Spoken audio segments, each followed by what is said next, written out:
अभी government polytechnic के जो पेपर है उसमें से एक क्वेश्चन देखो, 1 का एफ वाला क्वेश्चन कॉपी करो। कॉपी क्वेश्चन नंबर 1 का एफ।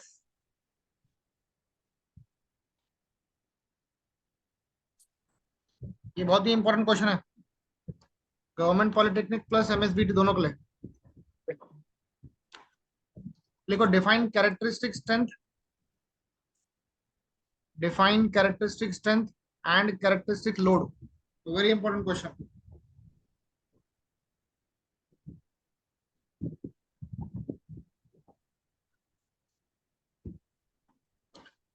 एक ही सेंटेंस का इसका डेफिनेशन है, याद रखना। पहला क्या है, कैरेक्टरिस्टिक्स स्ट्रेंथ ना,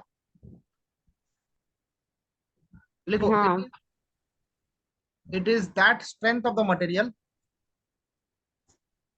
it is that strength of the material below which not more than, below which not more than 5% of the test results, 5% of the test results are expected to fall,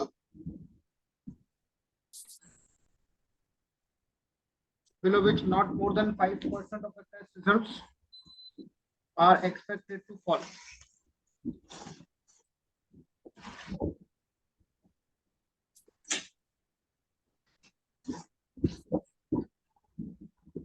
ठीक है, ऐसी strength जिसमें 5% से ज्यादा के results fail नहीं होने को ना, उसको बोल देंगे कैरेक्टरिस्टिक स्ट्रेंथ। क्या बोला, ऐसी स्ट्रेंथ जिसमें 5% के ऊपर के रिजल्ट्स फेल नहीं होने को ना, समझा क्या? हेलो, हाँ सर। उसको बोलेंगे characteristic strength. Very important question, ध्यान से याद रखना इसको। कैरेक्टरिस्टिक स्ट्रेंथ एक ऐसी स्ट्रेंथ है जिसमें 5% से ज्यादा के रिजल्ट्स फेल नहीं होने को होना। ठीक है, next characteristic load, it is that load, आवाज आ रही है? आवाज तो आ रही है, स्क्रीन गई। थोड़ा नेटवर्क का इशू है आज। अब देख रही स्क्रीन? भाई अभी आगे चला आया।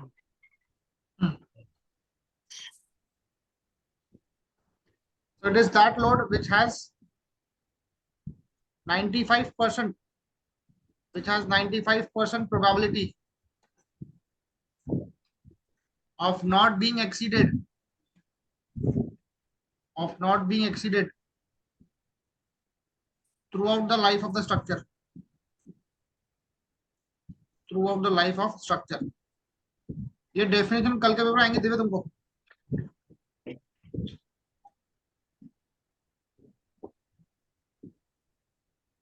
याद कर लिया उसको। यस, अच्छे से याद करके रहा। दोनों डेफिनेशन बहुत इंपॉर्टेंट है।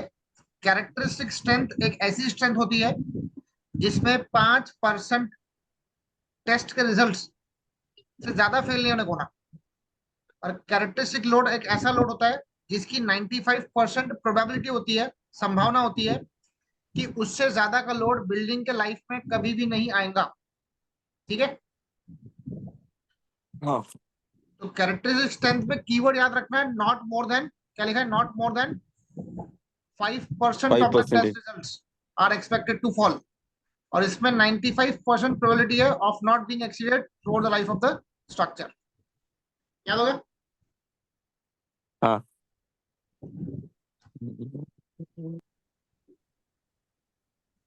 अब एक नेक्स्ट क्वेश्चन कॉपी करो बेटा। Draw the idealized stress strain curve for concrete and mild steel as recommended by IS 456.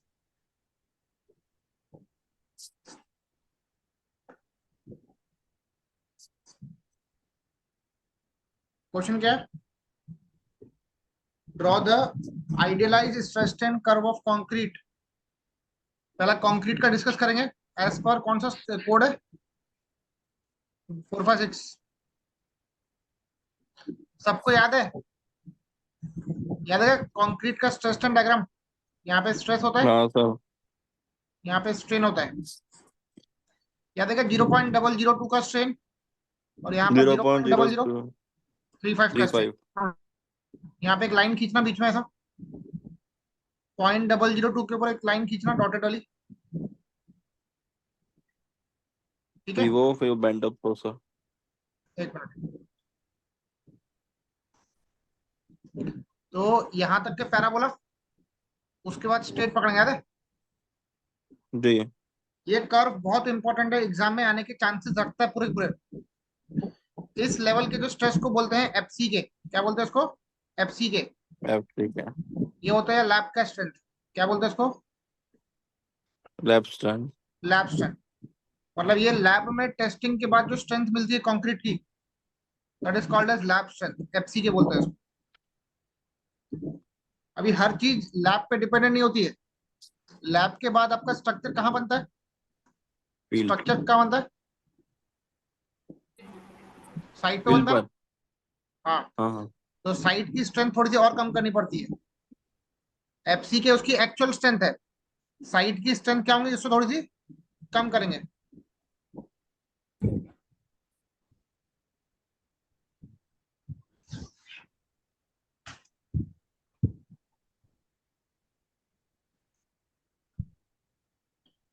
आवाज आ रही है? हाँ सर। ये थोड़ा सा नेटवर्क का आज बहुत इश्यू है बेटा, बार बार कट जा रहा है। चलो, स्क्रीन विजिबल है? हाँ सर। चलो, तो सबसे पहले हमने ड्रॉ किया लैब की स्ट्रेंथ का कर्व। अब ड्रॉ करेंगे फील्ड का, तो उसके जस्ट थोड़ा सा नीचे ड्रॉ करना उसको ऐसा।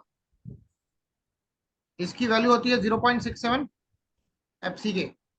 ये होती है फील्ड स्ट्रेंथ। ये क्या होती है? फील्ड की स्ट्रेंथ होती है। और जब तुम उसको डिजाइन करते हो, उस स्ट्रेंथ को और कम करो। कितना देना? 0.446। 0.46। 446 एफसी के, इसको बोलते हैं हाँ डिजाइन। ये हमने पूरा क्लास में सर प्रूव अटक रहा किया है। है। हाँ, क्या बोल रहे हो अटक रहा बेटा? है सर।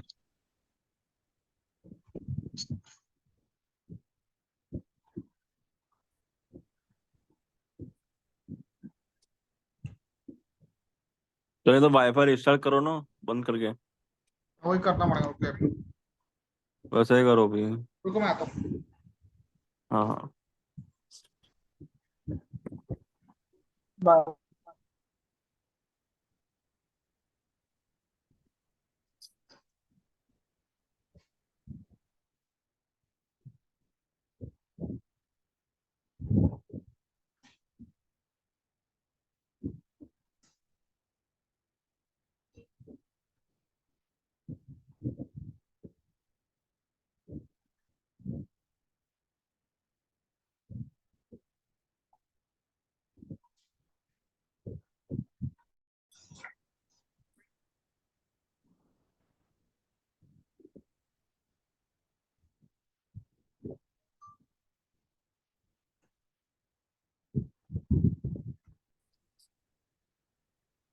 तो ये हो गया अपना मॉडिफाइड स्ट्रेस स्ट्रेन ग्राफ। मैं एक बार बेटा अच्छे से बनाता हूँ, देखो।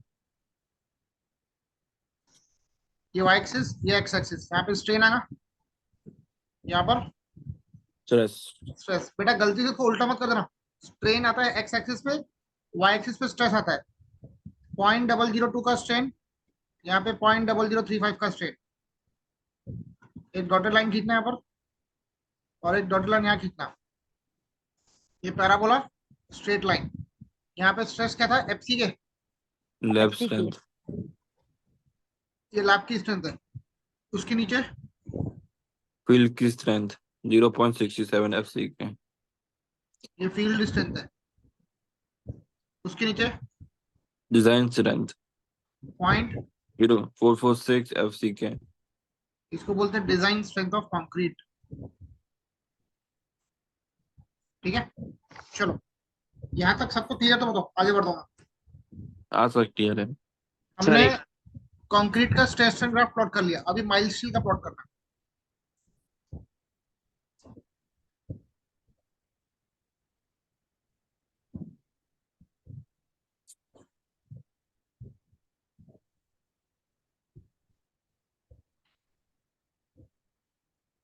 हो गया सबका? हाँ चलो मेरे को फर्स्ट क्वेश्चन दिखाना तो वो कर लेता हूँ स्क्रीनशॉट। यही है क्या फर्स्ट क्वेश्चन? आओ, ठीक है, हो गया है तो ये। चलो अभी हम ड्रॉ करेंगे माइल्ड स्टील का माइल्ड। Modified stress graph. देखो माइल्ड स्टील कैसे बनता है, यहाँ पे आएगा स्ट्रेन, यहाँ पे आएगा स्ट्रेस, ठीक है। माइल्ड स्टील का स्ट्रेस ग्राफ ऐसा बनता है।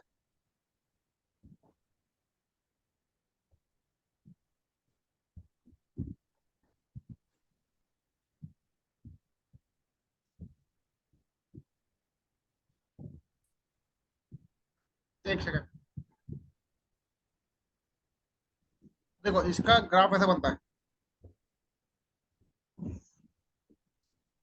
यहाँ पे इसका परफेक्ट यील्ड पॉइंट मिलता है, इसको बोलते हैं F Y, and then straight line ऐसा, ठीक है।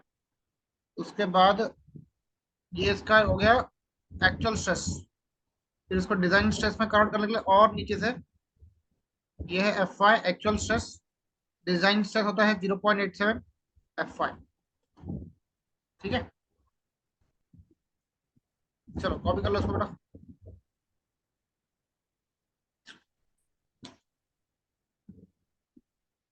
ये माइल्ड स्टील का स्ट्रेस स्ट्रेन कर्व है, मॉडिफाइड वाला, एज पर IS 456/2000। तो ये में से ये बनाए तो मैं 2 मार्क मिल जाएंगे। हाँ,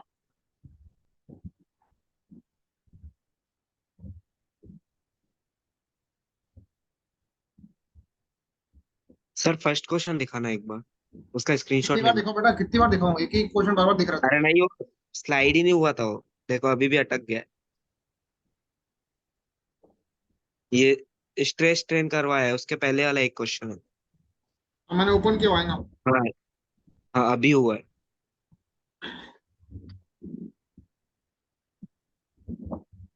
हो गया सर। सबका माइल्ड स्टील कॉपी कर लिया आपने माइल्ड स्टील वाला? हाँ Yes, sir. sir. Hmm, next question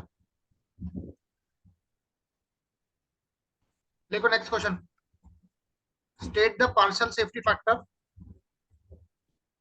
state the partial safety factor for steel and concrete. बोलो कंक्रीट और स्टील की पार्शियल सेफ्टी फैक्टर क्या है? स्टील का सेफ्टी फैक्टर कितना है? 1.5। 0.50.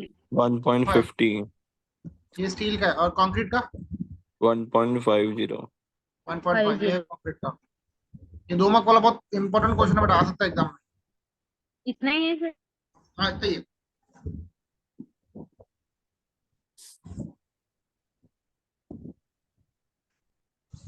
ठीक है, चलो अब इसका नया क्वेश्चन करेंगे हम लोग। State the 6 assumptions in the limit state of collapse in flexure. ये बहुत ही इंपॉर्टेंट क्वेश्चन है बेटा, गवर्नमेंट पॉलिटेक्निक MSBT दोनों के लिए इंपॉर्टेंट है, ठीक है। करूँ स्टार्ट? हाँ सर। पहला point, plane section, plane section remains plane before and after bending। आपका जो प्लेन सेक्शन है वो बेंडिंग के पहले और बाद में क्या है बेटा? बेंडिंग रिमेन सेम रहता है। प्लेन है, प्लेन, ठीक है। दूसरा, the partial safety factor, the partial safety factor concrete का कितना होता है, अभी डिस्कस किया ऊपर में, देखो कंक्रीट का। 1.50 हाँ तो ये भी एक assumption है बेटा। एंड फॉर स्टील का कितना होता है? 1.15 1.15। लिख लो फटाफट।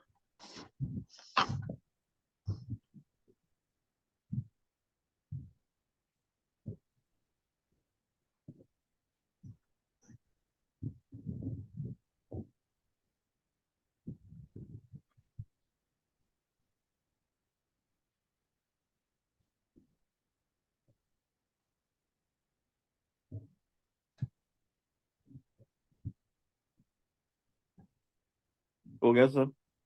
हो गया। तीसरा पॉइंट लिखो। सर एक मिनट।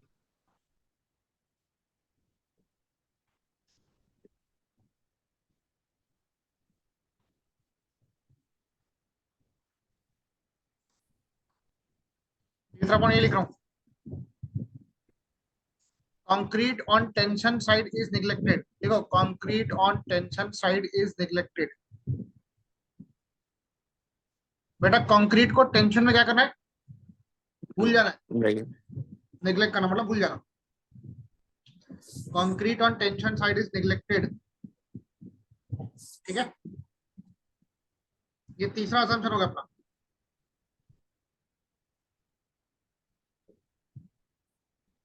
बताओ। हाँ चौथा लिखो, there is a perfect bond, there is a perfect bond between steel and concrete। Steel और कंक्रीट के बीच की दोस्ती कैसी है? बहुत गहरी है। बहुत गहरी है, जैसे दिव्य मुद्रेश्वर की गहरी दोस्ती है। मैं तुम्हारी ठीक है, हाँ, अपनी हमारी मेरी गहरी नहीं है। हाँ है। लिखो आगे, the stress strain curve of concrete, the stress strain curve of concrete is assumed to be, is assumed to be rectangle parabola। क्या बोलते हैं इसको? Rectangle parabola. याद रखना ये वर्ड। कंक्रीट का स्ट्रेस स्ट्रेन डायग्राम कैसा बनता है? वो पैराबोला। कैसा बनता है? नहीं, रेक्टेंगल पैराबोला बोलना। रेक्टेंगल पैराबोला, देखो ये दिख रहा है, ये दिख रहा है, ये पैराबोला है, ये रेक्टेंगल है, ये पैराबोला है और ये रेक्टेंगल है। समझ गया? हम्म। हाँ, चलो उसके बाद इसी में लिखना the design strength of concrete कितना बेटा?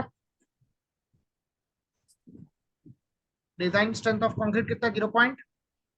446 FCK। एफसी के। ये हो गया पांचवा पॉइंट। छठवा, अच्छा एक साथ। चिंता मत करो, मैं याद कराता हूं तुमको। फिर लिखो the ultimate strain of concrete, the ultimate strain of concrete. Concrete during bending, bending के समय पे उसकी वैल्यू है 0.0035, 0.0035। और लास्ट एक और लिख लो assumption,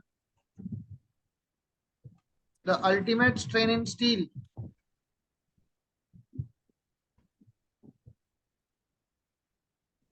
shall not be less than, shall not be less than, इसको बोलते हैं एप्सिलॉन एसयू। उसकी वैल्यू कम नहीं रहने को ना, किससे? 0.002 plus F Y by 1.15 E steel. 0.002 plus F Y upon 1.15 E S.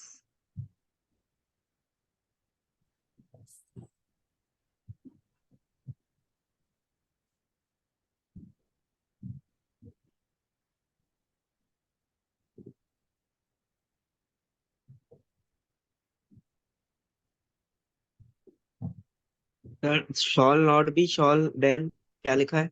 shall not be, sorry, ये less than, less than, shall not be less than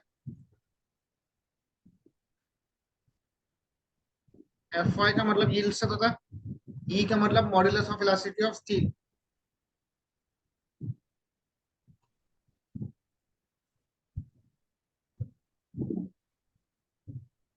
चलो वापस रिपीट करना है।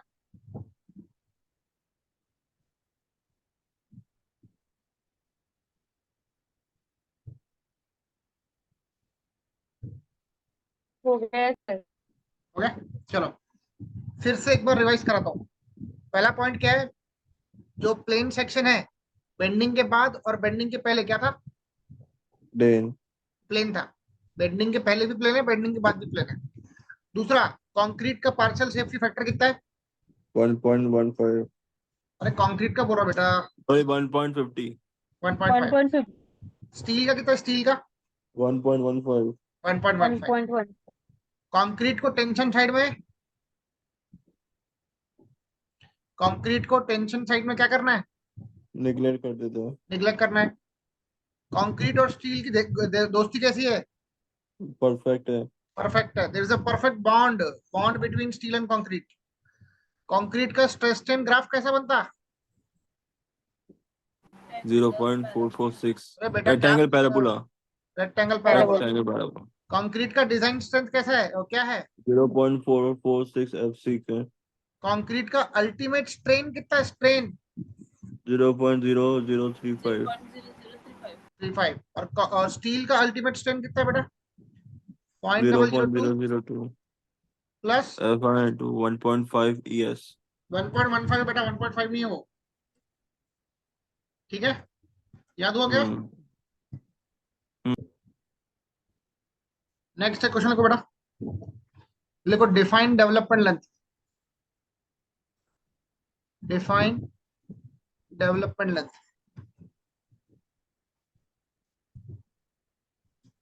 State the expression for development length. State the expression for development length.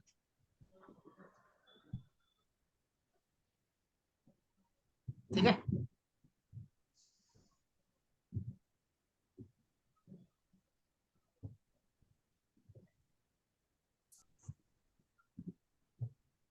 हाँ sir. लिखो। Sir theory कितना आती है? आप लोग को आएंगी थ्योरी 15 से 20 मार्क की। बस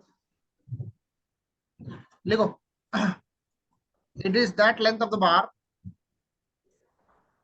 it is that length of the bar embedded in the concrete, embedded in the concrete. It is that length of the bar embedded in the concrete so as to develop, so as to develop sufficient bond stress, so as to develop sufficient bond stress, comma, if the bar is pulled, if the bar is pulled,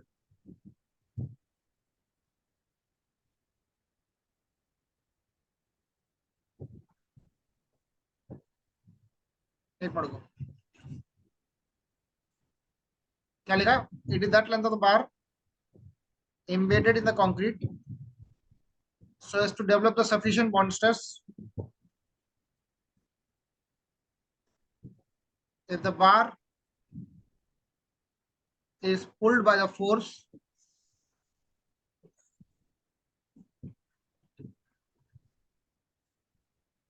एक second रुको बेटा, ये गलत हो गया। एक minute रुको, मैंने क्लास में लिखा था डेफिनेशन, एक मिनट रुको,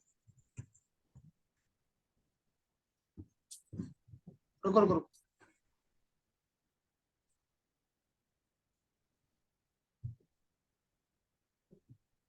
याद आ गया। लिखो, it is that length of the bar,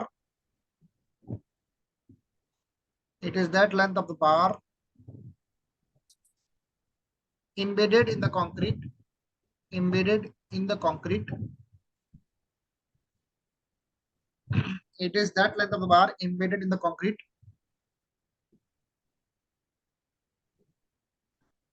such that if the force is applied,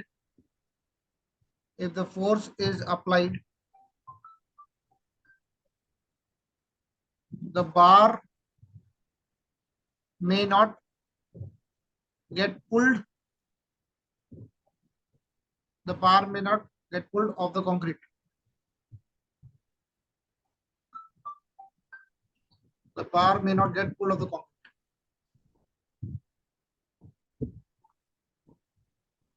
ठीक है, देखो, it is that length of the concrete which is embedded in the concrete. Sorry, it is the length of the bar embedded in the concrete, such that if the force is applied on the bar, comma, the bar must not get pulled out of the concrete. देखो development length क्या होता है, ये concrete का टुकड़ा है, ये concrete मान लो, ये कंक्रीट के अंदर हम लोगों ने एक बार को एम्बेड किया है, और इसके अंदर कंक्रीट के अंदर क्या है, स्टील की रॉड है, और कितना एम्बेड किया है, मान लो उसका लेंथ कितना है, एलडी है। अगर मैं बार को खींचू भी बाय फोर्स पी, तो ये बार कंक्रीट के बाहर नहीं निकलने को होना, ये बार कंक्रीट के बाहर नहीं निकलने को होना, उसको बोलेंगे development length. So it is that length of the bar embedded in the concrete, जो कंक्रीट के अंदर हमने एम्बेड किया है, सच दैट अगर हमने कोई भी फोर्स उस पर अप्लाई किया, तो जो बार है वो कंक्रीट के बाहर नहीं निकलने को होना। ठीक है, चलो इसका एक्सप्रेशन क्या था एलडी का, बोलो फॉर्मूला क्या था? 0.87 into Fy upon 0.4. 0.4 कैसा का बेटा, 4 आएगा ना, 4 into tau b. Tau BD. Fy का मतलब क्या था, यील्ड स्ट्रेस। हाँ सर, Yes. टाउ बीडी का मतलब क्या था? Design of bond stress. Design bond stress. और फाई का मतलब क्या है? Diameter of bar. Bar.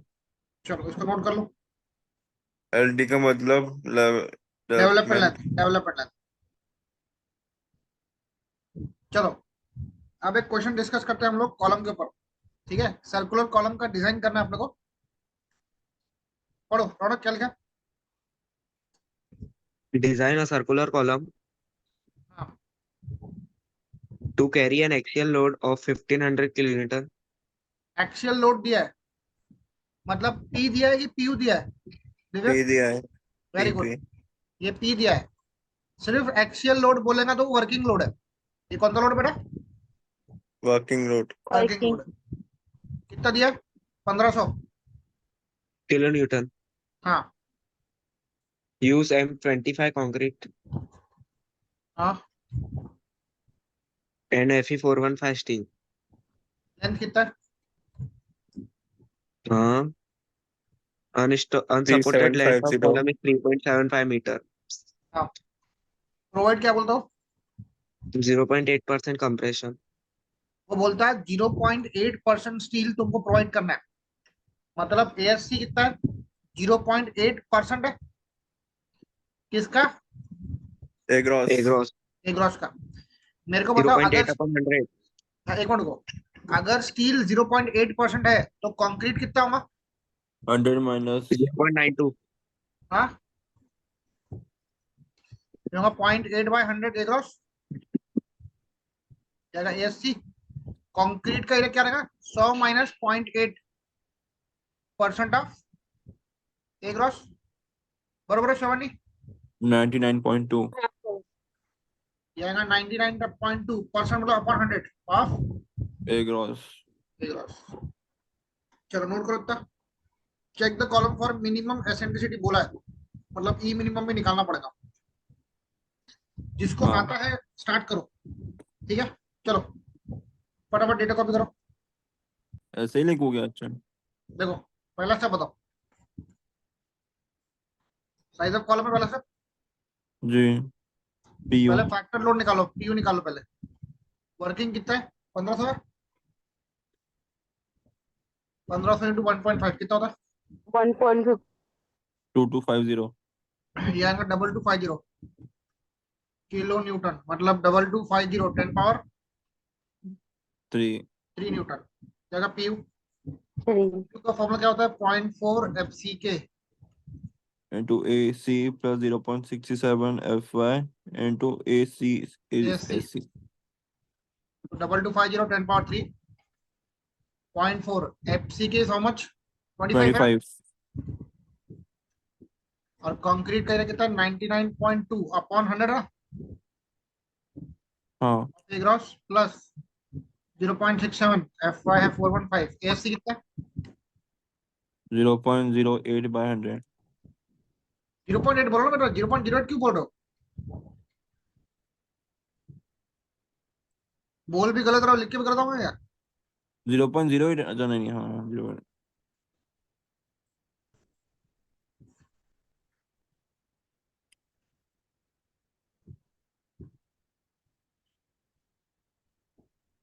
Sir ये आएगा 18527 18 5270 57 पॉइंट 57. पॉइंट है पर। हाँ पॉइंट है ना, अब बोलो एक कॉलम कौन सा है? सर्कुलर, स्क्वायर, रेक्टेंगल है? सर्कुलर है, पाई बाय डी का square. 5/4 into D square. Very good. इसकी एरिया 5/4 डी स्क्वायर होती है। चलो 185,270.57 इक्वल टू 5/4 डी का स्क्वायर। यहाँ से डी निकाल लो।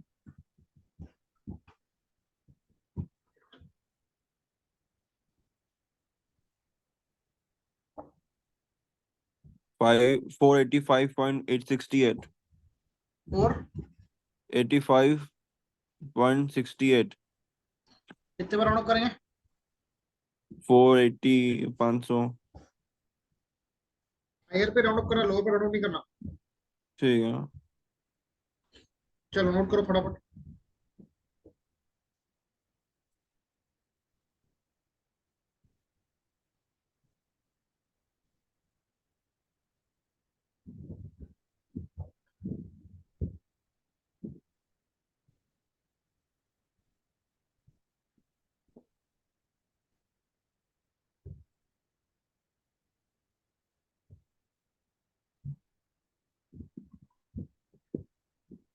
हो गया सर. हो गया? चलो स्टेप हाँ, नंबर 2 बताओ। चल e minimum. Check for e minimum, minimum eccentricity. Formula क्या था ई मिनिमम का बताओ? L by 500 plus D by 30. अभी मैं डायमीटर कर D/30। एल कितना है? डी बाय एल कितना बेटा? 37050. बाय 500। डी कितना है? 500/30। निकालो इसका आंसर। 224.16. हाँ 24.16 और 20. और 20. Choose maximum 24.16. हाँ, इसका मैक्सिमम चेक करो ना।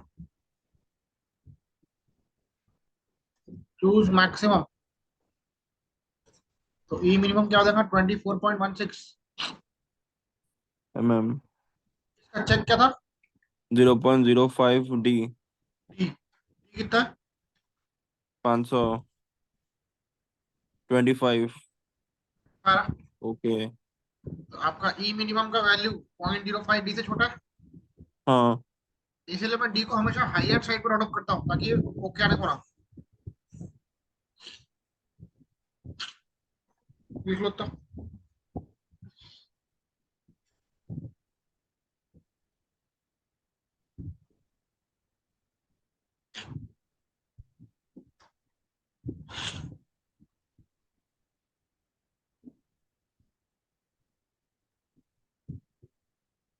सर एक मिनट, फर्स्ट पेज पे, फर्स्ट।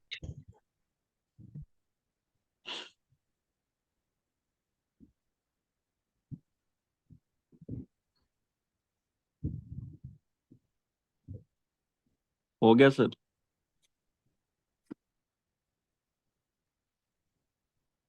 हो गया? हाँ.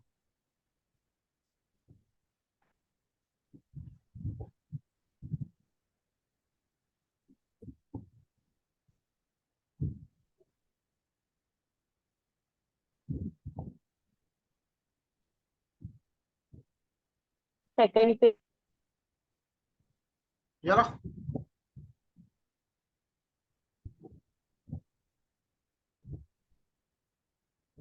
तीसरा स्टेप क्या था? Design of main steel. ASC कितना लिया आपने?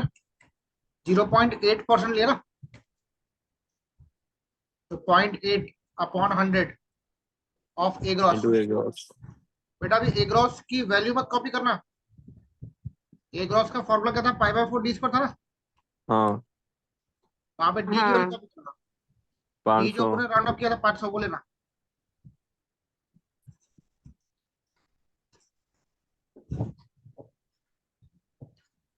निकाल लो।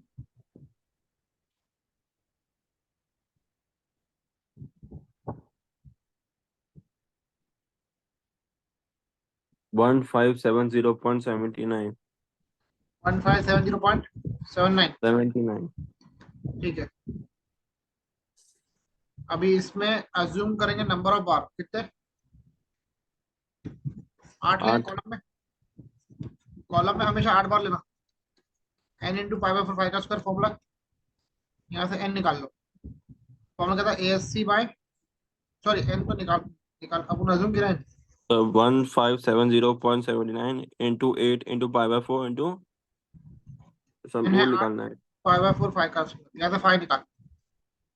कॉलम में अपन डायमीटर निकालते, ठीक है। सर ये आएगा 15.81। 15.81, हाँ 16 पे राउंड अप कर लो। बेटा बार को कभी भी ऑड नंबर पे राउंड अप नहीं करना। बार को हमेशा, जैसे 8 का बार होता है, 10 का बार होता है, 12 का होता है, 16 का होता है, 18 का मार्केट में अवेलेबल नहीं है पर तुम एग्जाम में चल सकता है, कोई दिक्कत नहीं है। 20 का होता है, 22 का होता है, 25 का होता है। इनमें ही राउंड अप करना बेटा। मालूम पड़ा कोई तुम 17 करके आ गए राउंड अप, वो सब नहीं चलेगा। जो मार्केट में अवेलेबल है वही राउंड अप करके आना।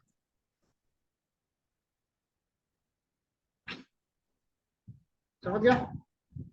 हाँ चलो ये होगा मेन स्टील का डायमीटर आ गया। अब आखिरी स्टेप बताओ। Design of links. पलटाओ। हाँ सर एक मिनट।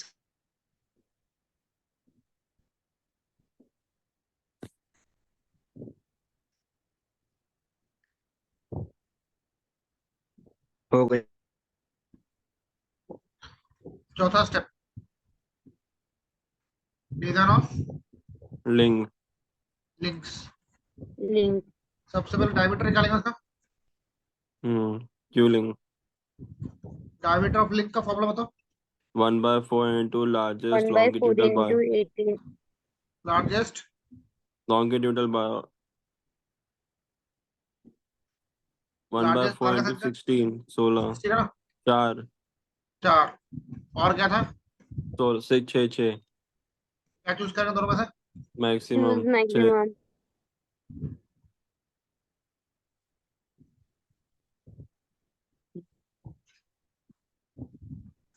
दोनों में से बड़ी वाली चूज करेंगे, ठीक है।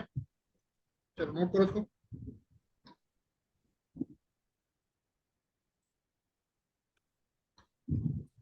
हो गया सर पिच निकालो बेटा।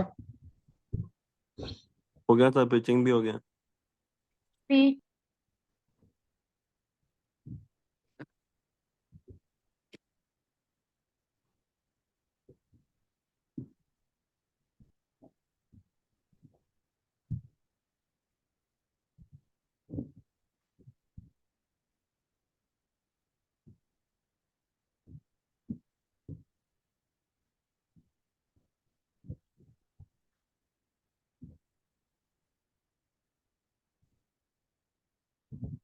चलो लास्ट स्टेप, लास्ट पार्ट इसका पिच।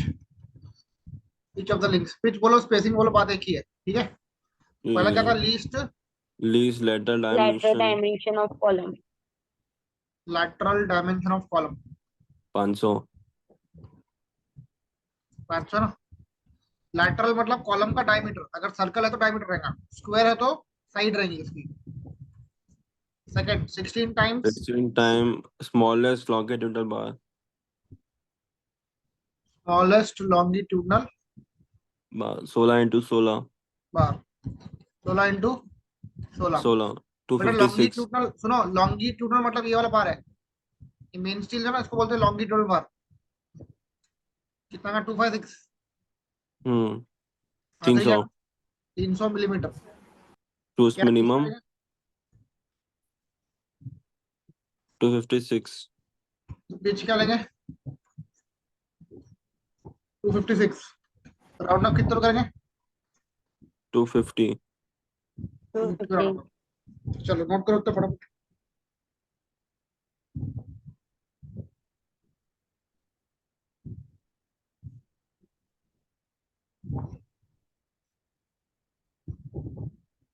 करो 500 कैसे है? हाँ 500 मतलब 500 लैटरल डायमेंशन मतलब जैसे तुम्हारा कॉलम सर्कुलर है, कॉलम क्या सर्कुलर है, डी की वैल्यू डालनी हाँ है उसमें। सर्कल कॉलम में लैटरल डायमेंशन उसका डायमीटर था बेटा, याद रखना, समझा क्या। हाँ और सर्कल में रेक्टेंगुलर में लैटरल बी। डायमेंशन है, उसका डायमीटर होता है, इसको बोलते हैं लैटरल डायमेंशन।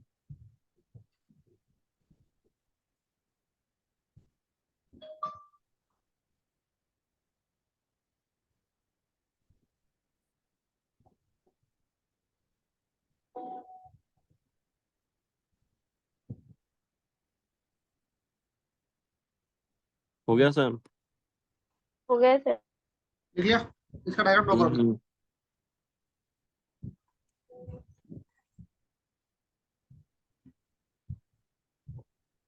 ये सर्कल है, नंबर ऑफ बार कितने, 1 8 3 4 5 6 7 और 8। 8 ठीक है,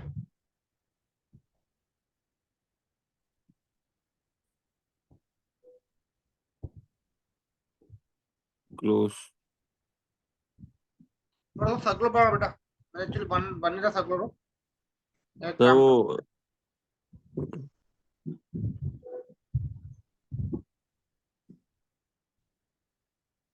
ये पहले सर्कल ड्रॉ कर लो,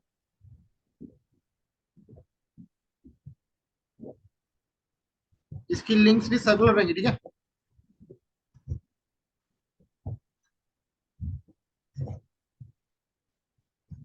स्टेरा ऐसा पार डायमीटर है 500,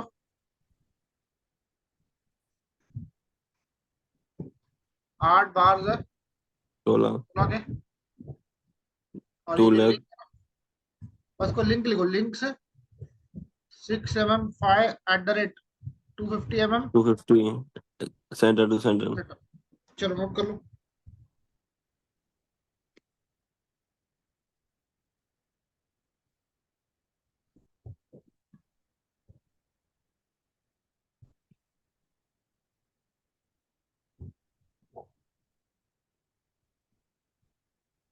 सर वो लिखना पड़ेगा ना क्लोज टायर। नहीं इसमें नहीं, इसमें लिखना पड़ेगा, इसमें नहीं लिखना है। नहीं नहीं।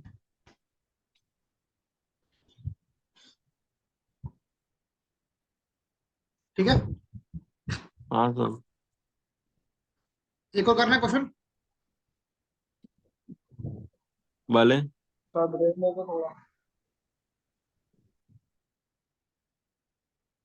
ये क्वेश्चन है कैंटिलीवर स्लैब का, इसमें मैं आपको सिर्फ बताऊंगा डेटा कैसे लिखना है, बाकी आप खुद ही स्टेप सॉल्व कर सकते हो। देखो क्या लिखा दिया, पढ़ो। Design a cantilever slab for overhanging span of 1.2 metre. Span दिया है 1.2 मीटर का। The imposed load of slab consists of 100 Newton per meter square. देखो जो लाइव लोड है इसको बोलते हैं इम्पोज लोड, कितना दिया है, 100 नहीं 1000 है।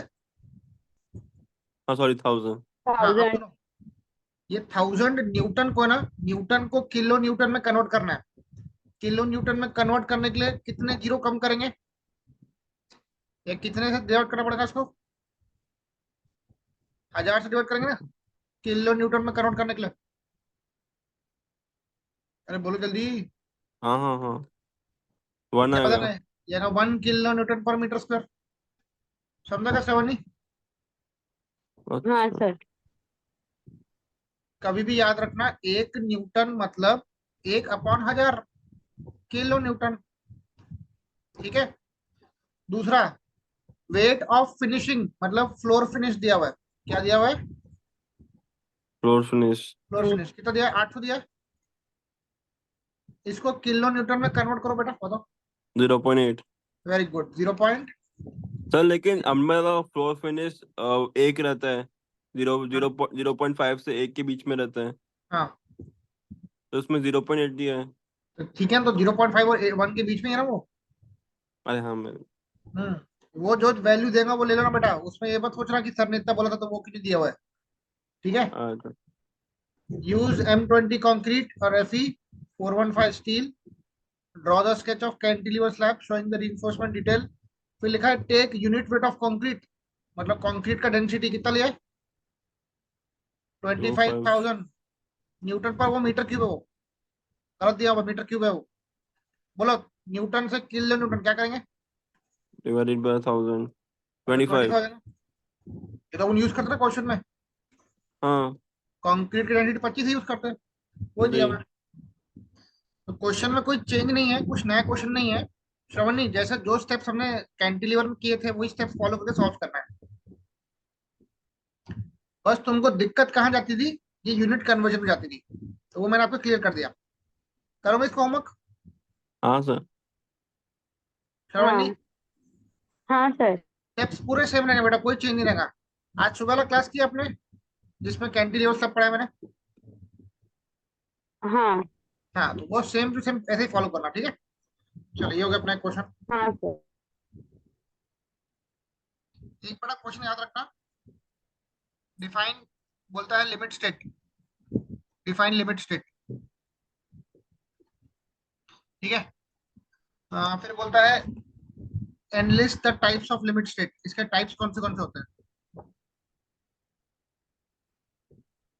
टाइप्स ऑफ लिमिट स्टेट कौन से होते हैं? ठीक है।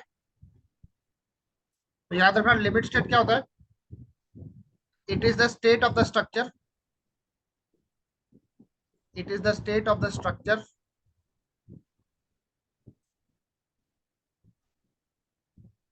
beyond which, beyond which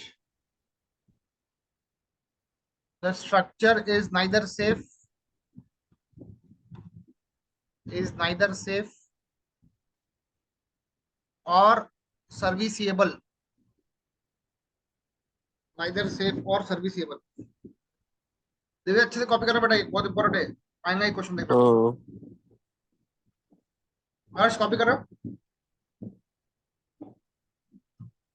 सब पहले मैं वो करूँगा न्यूमेरिकल, बाद में थ्योरी करूँगा लास्ट में। न्यूमेरिकल्स आपने बेटा पढ़ लियो ना, इसलिए मैं बोला थ्योरी एक बार नहीं नहीं, रिवाइज करते पेपर हो। में बोल रहा हूँ, पेपर में, हाँ चलेगा।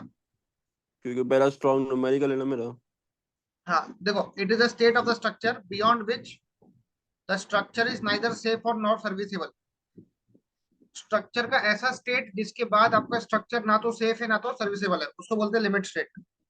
लिमिट स्टेट के दो टाइप्स है बेटा, टाइप्स याद रखना। लिमिट स्टेट ऑफ क्या नाम है सर? एक है लिमिट स्टेट ऑफ कोलैप्स, दूसरा है लिमिट स्टेट ऑफ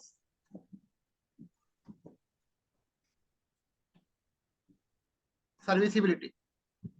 ये क्वेश्चन 2 मार्क के लिए पक्का आने वाला है कि लिमिट स्टेट को डिफाइन करो। श्रवण नहीं, बहुत इंपॉर्टेंट है, और उसके टाइप्स कौन से हैं? हाँ सर। हम्म,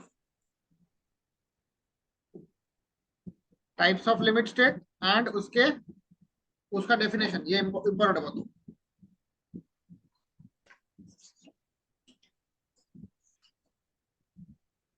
ठीक है। हाँ सर। फिर एक दूसरा क्वेश्चन पूछता है आप लोग को, डिफाइन डिजाइन स्ट्रेंथ। ये भी लिख लो, डिजाइन स्ट्रेंथ। डिजाइन स्ट्रेंथ क्या होता है? लिखो, it is obtained by dividing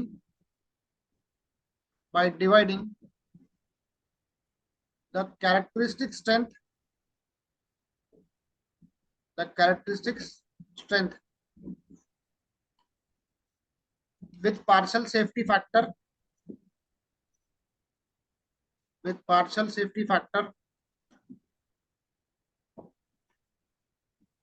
for material, for material.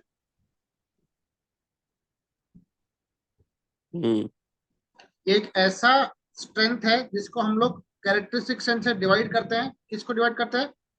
Partial safety factor for material से डिवाइड करते हैं. तो एस डी बराबर क्या था? S upon gamma M. याद रखो फॉर्मूला. डिजाइन स्ट्रेंथ क्या होता है? Actual strength S upon gamma M. M. तो एस डी होता है एस अपॉन गामा एम. ये फॉर्मूला याद रखना. गामा एम को बोलते हैं partial safety factor, partial safety factor for material. इसका मटेरियल का याद होगा अच्छे से.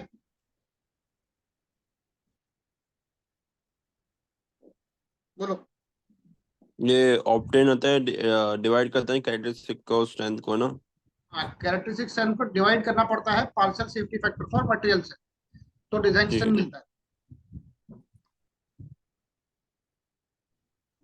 एक क्वेश्चन दिया आपके लिए. Define bolt value. Bolt value क्या होता है दिव्या? याद है? It is bolt the, value पता देखो, it is the strength of one bolt. ये क्या होता है? It is the strength of one bolt.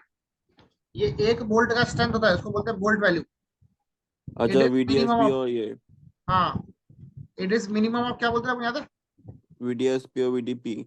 हाँ, उसको लिखो shear strength of bolt, shear strength और बेरिंग स्ट्रेंथ. याद है? हाँ. हाँ लिखो. श्रवण, ये आप मत लिखना, ये आपका हो चुका है. बोल्ट वैल्यू होता है एक बोल्ट का स्ट्रेंथ, जो होता है मिनिमम ऑफ शियर और बेरिंग स्ट्रेंथ. लिखा देवे? हम्म. दूसरा क्वेश्चन लिखो. Define pitch. लिखो. It is the center to center, क्या बोलते हैं उसको? Center to centre. Distance of bolt holes. ये दो बोट बोल्ट होल्ड. के बीच का सेंटर टू सेंटर डिस्टेंस है, measured parallel to the load. ये लोड के पैरेलल में कितना, ठीक है? या measured parallel to the direction of load, ऐसा बोल देना. याद होगा देवे? हम्म. इट इज द, बोलो, centre to centre distance of bolt holes holes measured parallel to load. Parallel to load. हाँ, वेरी गुड.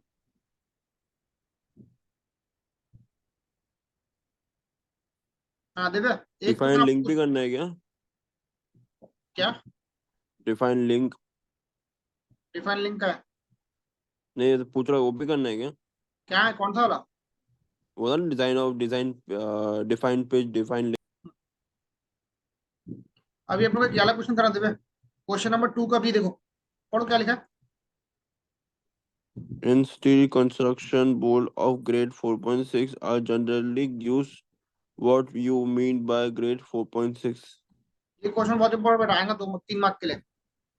आपको याद है ग्रेड 4.6 का मतलब क्या होता है? 4 का मतलब क्या था? 1/100 1 by 100 into of ultimate stress of, strength. Ultimate stress of bolt था ना? हाँ, बोल्ट. हाँ, तो 4 इंटू 100 क्या बोलते हैं उसको? 400. 400 एफ आएगा FUB. 400 न्यूटन पर एम स्क्वायर. करेक्ट. जी. और 0.6 मतलब 0.6 क्या था ratio? Yield stress Wheel upon stress. Upon FUB. Upon ultimate stress. Ultimate stress. हाँ. तो 0.6 equal to F Y B तुमको निकालना है. एफ यू बी कितना? 400. हाँ. तो एफ वाई बी कितना है? 0. 240. हाँ, ये है 240. 0.6 इंटू 400. ये भी लिख लो फटाफट. ये पढ़ा था क्या आपने? हाँ सर, पढ़ा था आपने. ठीक है, एक बस लास्ट क्वेश्चन खत्म कर दो इसको। लिखो इसको अच्छे से लिखो।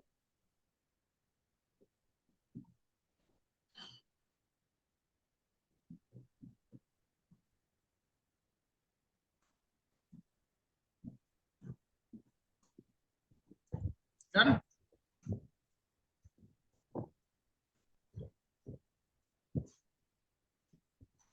हेलो, हाँ सर। लास्ट क्वेश्चन बस ये। क्या लिखा है इन स्टील कंस्ट्रक्शन? नहीं, ये हो गया। हो डिफाइन क्या गया। बोला अभी? Reinforce section and state two reasons due to which they will avoid it. Define over info section and state two reasons due to which they are avoided. कभी भी हम लोग प्रैक्टिकली ओवर इन्फो सेक्शन का इस्तेमाल करते हैं क्या? नहीं करते हैं। नहीं नहीं। डू नॉट यूज ओवर इन्फो सेक्शन। लिखो, पहले बोलता है डिफाइन ओवर इन्फो सेक्शन, बराबर। हाँ। ओवर इन्फोर्स्ड सेक्शन लिखो, द सेक्शंस इन विच, लिखो the sections in which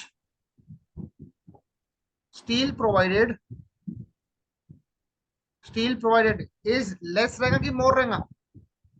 Less, more. More is more then what? Limiting steel हाँ। Yes, हाँ। is called over info section। उसको हम क्या बोलते हैं? Over enforce। over info section। चलो, ये हो गया। तो इसको ऐसा सकते हैं कि if xu is greater than xu max। नहीं नहीं, वैसे नहीं लिख सकते। पहले डिफाइन ओवर इन्फो बोला तो स्टील बताना पड़ेगा कि स्टील इसमें ज्यादा यूज करते हैं, इसलिए ओवर इन्फो बोलते हैं। अच्छा। रीजंस कौन से हैं जो हम लोग इसको यूज नहीं करते? लिखो, इन ओवर इन्फो सेक्शन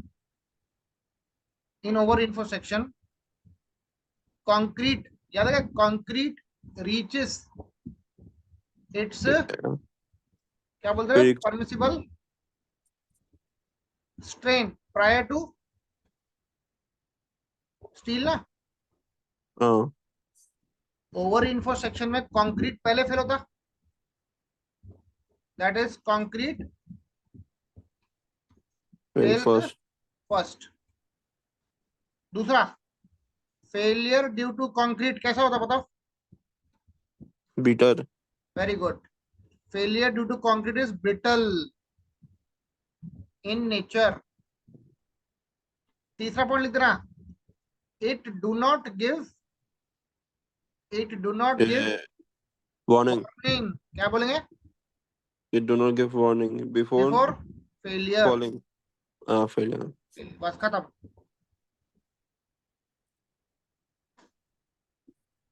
देखिए, ऐसा भी क्वेश्चन आ सकता है कि डिफाइन ओवर इन्फोर्स ऊपर वाला पॉइंट लिखे हुए, हम्म। और एक ऐसा क्वेश्चन आएगा इसमें कि स्टील गिरने से पहले वो देता है, वार्निंग देता है। वो होता है ना, क्या बोलते हैं, डक्टाइल होता है। स्टील की बात नहीं कर रहा, मैं ओवर की बात कर रहा हूँ। अच्छा इसमें अच्छा। क्वेश्चन आता है कि डिफाइन ओवर इन्फो सेक्शन आ गया, ये लिख लिया अपन ने। हाँ। एक ऐसा क्वेश्चन आएगा, why IS 456/2000 do not recommend over इन्फो सेक्शन। आपका जो IS कोड है ना 456, ये हाँ। भी बोलता है कि ओवर इन्फो सेक्शन का इस्तेमाल मत करो। क्यों नहीं करो? हाँ। क्योंकि इसमें कंक्रीट पहले फेल होता है, कंक्रीट का फेलियर ब्रिटल होता है, और ब्रिटल फेलियर कभी भी तुमको वार्निंग नहीं देता। नहीं देता है। इसीलिए IS 456 भी रिकमेंड नहीं करता है ओवर इन्फो सेक्शन। तो वो क्वेश्चन जरूर पूछेगा कि why IS 456/2000 do not recommend over इन्फो सेक्शन। तो तुम बोलना, इन ओवर इन्फो section steel provided is more then